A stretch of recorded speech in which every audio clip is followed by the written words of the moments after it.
Il y a du fluor dans le dentifrice. Mais pourquoi faire? Le fluor, ou fluorure de sodium, est un élément chimique qui rendrait l'émail plus résistant et combattrait les caries. Ce qui est inquiétant, c'est qu'il est connu depuis longtemps comme un neurotoxique, provoquant des troubles mentaux, des pertes de la mémoire et d'autres problèmes cognitifs et nerveux, car il inhibe la synthèse de la glutamine à 100%. C'est l'un des composants du gaz sarin d'ailleurs. On sait donc maintenant qu'il est très dangereux d'en ingérer. Et c'est officiel dans certains pays comme la Belgique. Il serait aussi dangereux que l'arsenic ou le plomb. Mais on nous conseille de nous brosser les dents 3 fois par jour avec d'ailleurs, sachant que les gencives sont une voie d'administration parfaite pour un neurotoxique. Les nazis mettaient du fluor dans les réserves d'eau potable dans les camps de concentration. Vous pensez qu'ils s'en faisaient pour la santé des prisonniers?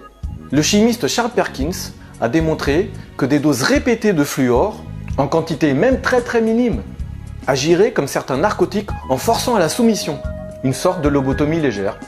Le fluor aurait donc la particularité d'abrutir les gens pour assurer leur docilité.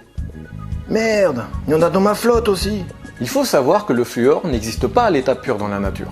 C'est un déchet industriel qui a été introduit dans l'eau potable pour la première fois par la famille Mellon aux États-Unis. Une famille très riche qui dirigeait l'industrie de l'aluminium dans les années 70. Elle ne savait pas comment se débarrasser des fluorines polluantes qui résultaient de la fabrication de l'aluminium sans que ça lui coûte trop cher. Ce lobby du gouvernement n'a pas trouvé d'idée plus débile que s'en débarrasser dans les réseaux d'eau potable.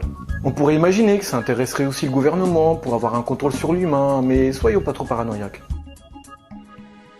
C'était surtout une énorme source de revenus, car il margeait à 20 000% pour ce qui n'est qu'un déchet industriel.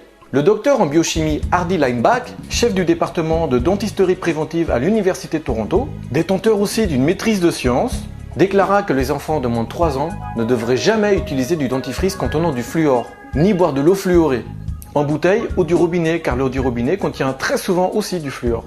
Les résultats de ces recherches à l'université allaient plus loin. Certaines de ces études démontraient que l'eau fluorée fragilisait les os du corps, mais aussi l'émail des dents.